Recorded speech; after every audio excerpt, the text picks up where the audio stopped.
جبکہ جو مبینہ بیٹی کا کیس ہے عمران خان کے خلاف، نہلی کا کیس ہے، جس میں عمران خان نے جواب جمع کروایا تھا اور چیف جسٹس عامر فاروق صاحب پر اعتراض اٹھا دیا تھا اور یہ کہا تھا کہ 2018 میں آنریبل چیف جسٹس عامر فاروق صاحب جب وہ صرف جج تھے اسلام آباد ہائی کورٹ کے اور ان کے پاس اسی طرح کا معاملہ آیا تھا، انہوں نے سننے سے انکار کر دیا تھا۔ تو اب بھی جو چیف جسٹس ہیں عامر فاروق صاحب وہ اس پر سماعت نہ کریں اور یہ کسی اور کورٹ میں بھجوا دیں۔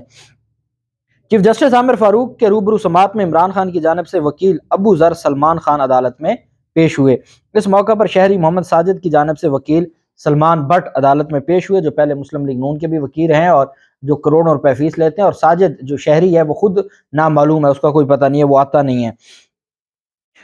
ساتھ جو ہے وہ عدالت نے سماعت کے آغاز پر کہا کہ عمران خان کے ابتدائی اعتراض یہ ہے کہ وہ اس وقت پبلک آفس ہولڈر نہیں ہے۔ الیکشن کمیشن اس حوالے سے کلیئر کرے گا کہ اس کی کیا صورتحال ہے۔ الیکشن کمیشن سے ڈی نوٹیفائی ہونے کا نوٹیفیکیشن منگوا لیتے ہیں۔ عدالت نے درخواست گزار کے وکیل سے مکالمے میں کہا کہ آپ نے عمران خان کا 2018 والا بیان حلفی چیلنج کیا تھا۔ آپ نے 2018 کے کاغذات نامزدگی کے کاغذات لگائے ہیں، جس پر وکیل سلمان بٹ نے کہا کہ عمران خان کی نئی جیتی ہوئی نشستوں پر نوٹیفیکیشن ہو چکا ہے۔ چیف جسٹس نے عمران خان کے وکیل سے مکالمہ کرتے ہوئے کہا کہ آپ نے بینچ پر بھی اعتراض اٹھایا، جس پر سلمان ابو ذر نیازی نے کہا کہ آپ بہترین جج ہیں، ہم نے صرف کچھ انفارمیشن آپ کے سامنے رکھی ہے۔ چیف جسٹس نے کہا کہ 2018 میں یہ کوئی کیس سننے سے معذرت ذاتی وجوہات پر نہیں کی تھی، اس وقت درخواست گزار نے مخصوص بینچ کے سامنے لگانے کی استدعا کی تھی۔ بہرحال آپ نے اعتراض اٹھایا تو بینچ کی تشکیل نو کر دیتے ہیں، ہم لارجر بینچ کے سامنے یہ معاملہ رکھیں گے۔ بعد ازاں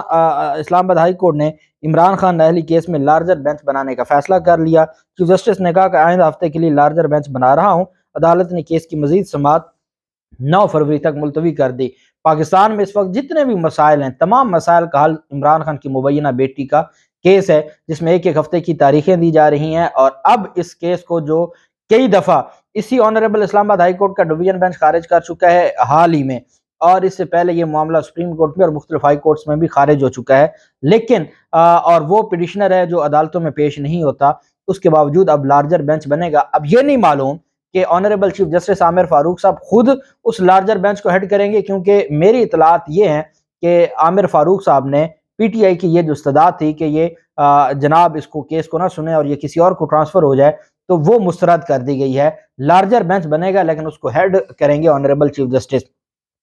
یہ بھی ہو سکتا ہے کہ چیف جسٹس صاحب کوئی اور لارجر بینچ اور کسی اور کو ہیڈ بنا دیں جسٹس، اس میں پھر وہی ہے محسن اختر کیانی صاحب ہیڈ بنا دیے جائیں گے اور وہ پھر کیس کو سنیں گے۔ بہرحال یہ جناب معاملہ ہے عمران خان کی نہلی کا۔ دوسری جانب ممنوع فنڈنگ کیس کا جو فیصلہ ہے، ایک بات آپ کلیئر رکھیں کہ عمران خان کے خلاف دو ایلیگیشن تھے، ایک تھا فورن فنڈنگ کا، ایک تھا ممنوع فنڈنگ کا۔ الیکشن کمیشن کا فیصلہ آ گیا اور فورن فنڈنگ کے حد تک کیس ختم ہو گیا، یہ ثابت ہو گیا کہ فورن فنڈنگ نہیں ہے۔ جب پارٹی کے خلاف کوئی کارروائی ہوتی ہے وہ فورن فنڈنگ کی بنیاد پر ہوتی ہے،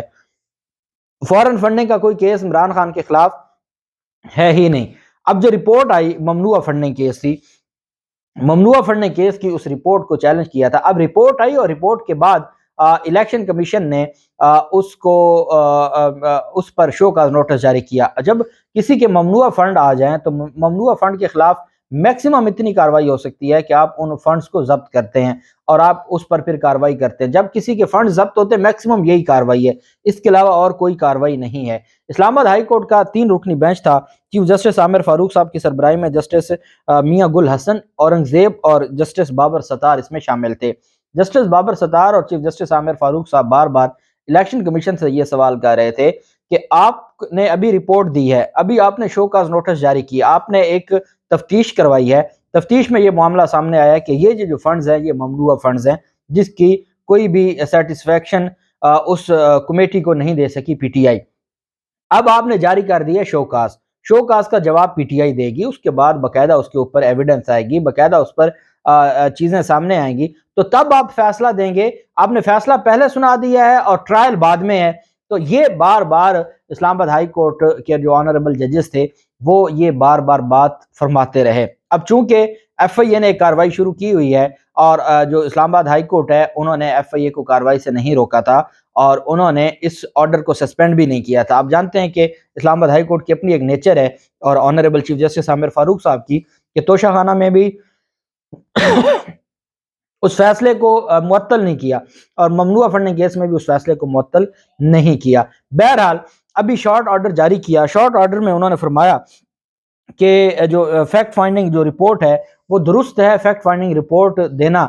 اس ایک کمیٹی بنی تھی، اس کمیٹی نے اپنی فیکٹ فائنڈنگ دے دی ہے، وہ اس حد تک درست ہے، اب آگے فیصلہ ہوگا۔ فیکٹ فائنڈنگ کی رپورٹ آ گئی، اس کی بنیاد پر آپ کو شو کاز نوٹس جاری ہو گیا، اب آپ نے اس کے اوپر اپنا کیس لڑنا ہے۔ بیسیکلی یہ کیس ہے کہ فیکٹ فائنڈنگ کی رپورٹ آئی، شو کاز جاری ہوا، شو کاز پر اب ٹرائل شروع ہو جائے گا، اب ٹرائل شروع ہو جائے گا۔ یہ ایسی ہے جیسے چلان جمع ہوا، اور چلان جمع ہونے کے بعد اب چلان جمع ہونے کو الیکشن کمیشن نے یہ شو کروایا کہ یہ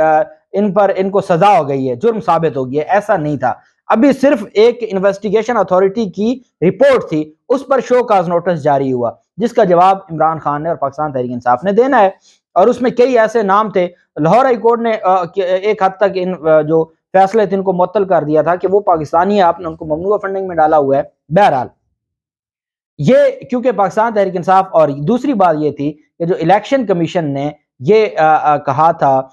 وفاقی حکومت کو کہ آپ ان کے خلاف کارروائی کریں، اس پر عدالت نے کہا تھا کہ ابھی آپ نے رپورٹ کی بنیاد پر کیسے کہہ دیا وفاقی حکومت کو کہ وہ اس پر کارروائی کرے، یہ ایک سوال تھا۔ وہاں میرے خیال میں جو ڈیٹیل آرڈر آئے گا اس حد تک عدالت معاملات کو کلیئر کرے گی۔ اب اگر تو اس حد تک عدالت کلیئر نہیں کرتی تو الٹیمیٹلی ممنوع فنڈنگ کے جو جتنے بھی پاکستان تحریک انصاف کے پہلے رہنما جن کو انہوں نے کیا ہے ان کے خلاف مقدمات، جو ان کی پارٹی میں فائنانس کو دیکھتے ہیں، ان سب کی ضمانتیں کنفرم ہو چکی ہیں، تو عمران خان تو اس میں ڈائریکٹ انوالو ہی نہیں تھے جو اکاؤنٹس وغیرہ میں، تو اس وجہ سے عمران خان کی ضمانت بھی کنفرم ہو جائے گی۔ ایک کیس ہے، کیس چلتا رہے گا، ٹرائل ہوگا۔ تو ممنوع فنڈنگ میں ایسی کوئی چیز نہیں ہے کہ جس کی بنیاد پر ابھی کیا ہے، ابھی صرف یہ ہے کہ پاکستان تحریک انصاف کی حد تک جو شو کاز نوٹس جاری کیا گیا ہے تو اس کو درست قرار دیا ہے کہ شو کاز نوٹس آپ کو آیا ہے، آپ اس کا جواب دیں، اور اس جواب کو پھر آگے ٹرائل چلے گا۔ اور جو فیکٹ فائنڈنگ کی رپورٹ ہے وہ ان کا حق تھا، انہوں نے جمع کروا دی۔ اب جو کانٹینٹس ہیں اس جو فیکٹ فائنڈنگ رپورٹ کے، ان کو درست نہیں کہا، ان کو درست کہتے تو پھر تو ٹرائل کی ضرورت ہی نہیں تھی نا۔